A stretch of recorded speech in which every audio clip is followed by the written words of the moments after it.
यह बात बहुत ही पुराने समय की है। एक नौजवान था जिसका नाम विक्रम था। विक्रम के पिता का देहांत हुए लगभग 6 महीने बीत चुके थे। विक्रम के पिता शहर के सबसे अमीर व्यक्तियों में से एक थे। आज विक्रम को अपने पिता की आकूत संपत्ति विरासत में मिल गई थी। संपत्ति पाने की खुशी में विक्रम ने अपने सारे मित्रों को एक शानदार दावत दी और साथ में नाच गाने का भी प्रबंध कराया। दावत और नाच गाने में विक्रम ने पैसे को पानी की तरह बहाया। उसने अपने मित्रों को महंगे महंगे तोहफे दिए। शाम का वक्त था, दावत और नाच गाना चल रहा था। तभी उसके एक मित्र ने बताया कि अमीर लोगों के घर पर महंगी महंगी पेंटिंग्स लगी होती हैं। विक्रम ने तुरंत शहर के सबसे मशहूर और महंगे चित्रकार से संपर्क किया और चित्रकार से करोड़ों रुपए की पेंटिंग्स खरीद ली। एक दिन उसके एक मित्र ने बताया कि गांव में जमींदार लोगों के पास अपने पहाड़ होते हैं। बस फिर क्या था, विक्रम ने तत्काल बड़े महंगे दामों में एक पहाड़ खरीद लिया जो उसके जीवन में किसी काम आने वाला नहीं था। विक्रम लगातार एक से एक बड़ी दावतें और नाच गाने के आयोजन करता जा रहा था। उसकी संपत्ति धीरे धीरे खत्म होने लगी थी। विक्रम सोचता था कि उसके सारे मित्र उसका बहुत ही सम्मान और उसे प्यार करते हैं। समय बीतता गया और एक दिन ऐसा आया कि विक्रम के पास कुछ भी नहीं बचा था। वह कंगाल हो चुका था। अब विक्रम अपने उन दोस्तों के पास गया जिन पर वह पानी की तरह पैसा बहाता था, लेकिन कंगाल विक्रम की किसी ने मदद नहीं की। सारे मित्रों ने अपना मुंह फेर लिया, अपने दरवाजे बंद कर लिए। अब विक्रम बहुत ही परेशान था।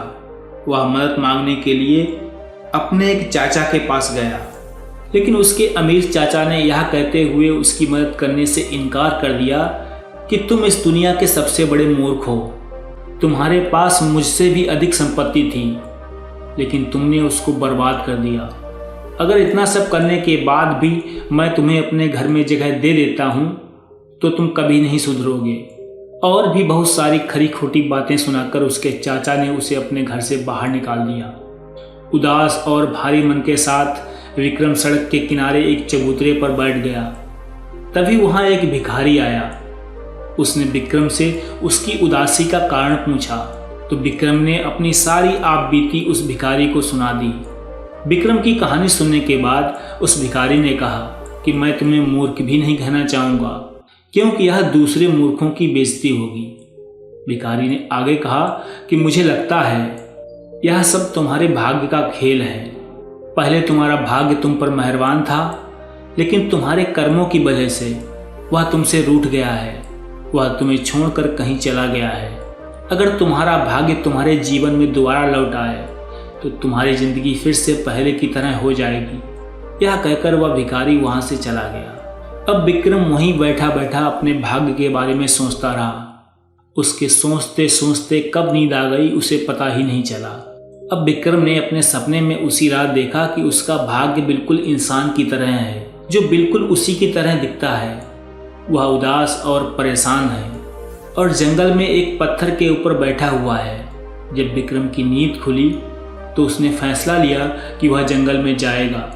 वह अपने रूठे हुए भाग्य को दोबारा मनाकर लाएगा। इस तरह विक्रम अगले दिन सुबह उस पहाड़ को ढूंढने के लिए निकल पड़ा जिसमें लाल रंग के पत्तों वाले पेड़ लगे हुए थे, जैसा कि उसने सपने में देखा था। उसने बहुत सारी नदियों को पार किया। वह शहरों से गुजरता चला गया। वह कई जंगलों से गुजरा और अचानक एक जंगल में उसे एक शेर मिला जो एक बड़े ही सुंदर झरने के किनारे पत्थर पर बैठा हुआ था। शेर को देखकर वह डर गया, लेकिन शेर ने उसे समझाया कि डरने की कोई जरूरत नहीं। शेर ने विक्रम से पूछा कि वह कहाँ जा रहा है। यह सुनकर विक्रम ने उसे बताया कि वह अपने भाग्य को ढूंढ रहा है। शेर ने विक्रम से कहा कि उसने उसके भाग्य को 1 महीने पहले इस झरने को पार करते हुए देखा है। तुम्हारा भाग्य सचमुच बहुत बुद्धिमान है। शेर ने आगे कहा कि यदि तुम्हें तुम्हारा भाग्य मिल जाए तो अपने भाग्य से मेरी बीमारी का इलाज पूछना। मैं पिछले 5 सालों से अपाहिज हूँ, जिसके कारण मैं अपना शिकार अच्छे से नहीं कर पा रहा हूँ। यदि तुम्हें सही इलाज मिल जाएगा तो तुम्हें इसका इनाम दिया जाएगा। यह बात सुनकर विक्रम ने अपना सिर हाँ में हिला दिया और आगे बढ़ गया। जल्दी ही वह एक ऐसे बगीचे में पहुंच गया जहां बहुत सारे किस्म के फल लगे हुए थे। वह बहुत भूखा था। इसीलिए उसने कुछ फल तोड़े और खाने लगा, लेकिन सारे फल बहुत ही कड़वे थे। अचानक तभी उस बगीचे का मालिक आ पहुंचा। उसने विक्रम से पूछा कि वह कौन है और कहाँ जा रहा है। बगीचे के मालिक की बात सुनकर विक्रम ने बताया कि वह अपने भाग्य को ढूंढने जा रहा है। बगीचे के मालिक ने कहा कि अपने भाग्य से मेरे इस बगीचे का इलाज पूछना। मैंने सारे तरीके अपना लिए, लेकिन मेरे इस बगीचे में कभी भी मीठे फल नहीं लगे। विक्रम ने अपना सिर हाँ में हिलाया और अपनी मंजिल की ओर बढ़ता चला गया। जल्द ही वह एक शानदार घर के सामने पहुंचा, जो एक खूबसूरत बगीचे के बीच में बना हुआ था, जिसमें एकमात्र रहने वाली राजकुमारी थी। वह बहुत खूबसूरत थी। उसने विक्रम को रोककर पूछा कि कहाँ जा रहे हो और तुम कौन हो। तब विक्रम ने राजकुमारी को अपनी सारी कहानी सुना दी। राजकुमारी कहानी सुनकर हैरान हो गई। राजकुमारी ने आगे कहा कि मेरे पास एक शानदार घर और संसार की सारी दौलत है, फिर भी मेरे मन में एक अनजाना सा डर है जो मेरे हृदय में बढ़ता जा रहा है। यहाँ का अकेलापन मुझे खाए जा रहा है। मेरा जीवन हर समय उदासी में बीतता है। कृपया अपने भाग्य से मेरे बारे में पूछना। मेरी इस समस्या का कोई समाधान हो तो वो जरूर पूछ कर आना। राजकुमारी की बात सुनकर विक्रम ने राजकुमारी से जल्द ही आने का वादा किया और उसकी समस्या का समाधान पूछने का भी वादा किया और अपने रास्ते पर चल पड़ा। जल्द ही लाल पत्तों वाले वृक्ष के पहाड़ पर पहुंच गया, जहां उसने चोटी के कगार पर बैठे हुए अपने भाग्य को देखा, जो उगते हुए सूरज को निहार रहा था। विक्रम को देखकर उसके भाग्य ने कहा कि तुम यहाँ क्यों आए हो, अब मुझे तुमसे कोई लेना देना नहीं है। पर विक्रम वापस आने वाला नहीं था। वह अपने घुटनों पर गिर गया और अपने भाग्य को अपना दुखड़ा सुनाया। उसने वादा किया कि वह बदल गया है और भविष्य में वह बुद्धिमानी से काम लेगा। उसके भाग्य ने उसकी ओर गंभीरता से देखा और फिर मुस्कुराया और बोला कि चलो ठीक है, हो सकता है कि तुम बदल गए होगे।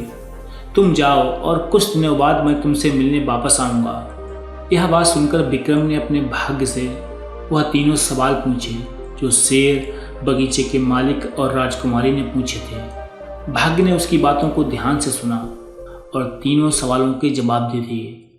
तीनों सवालों के जवाब लेकर और संतुष्ट होकर विक्रम पर्वत से वापस निकल गया। उसके चेहरे पर बहुत बड़ी मुस्कान थी और इस तरह वापसी में उसे सबसे पहले राजकुमारी का घर मिला।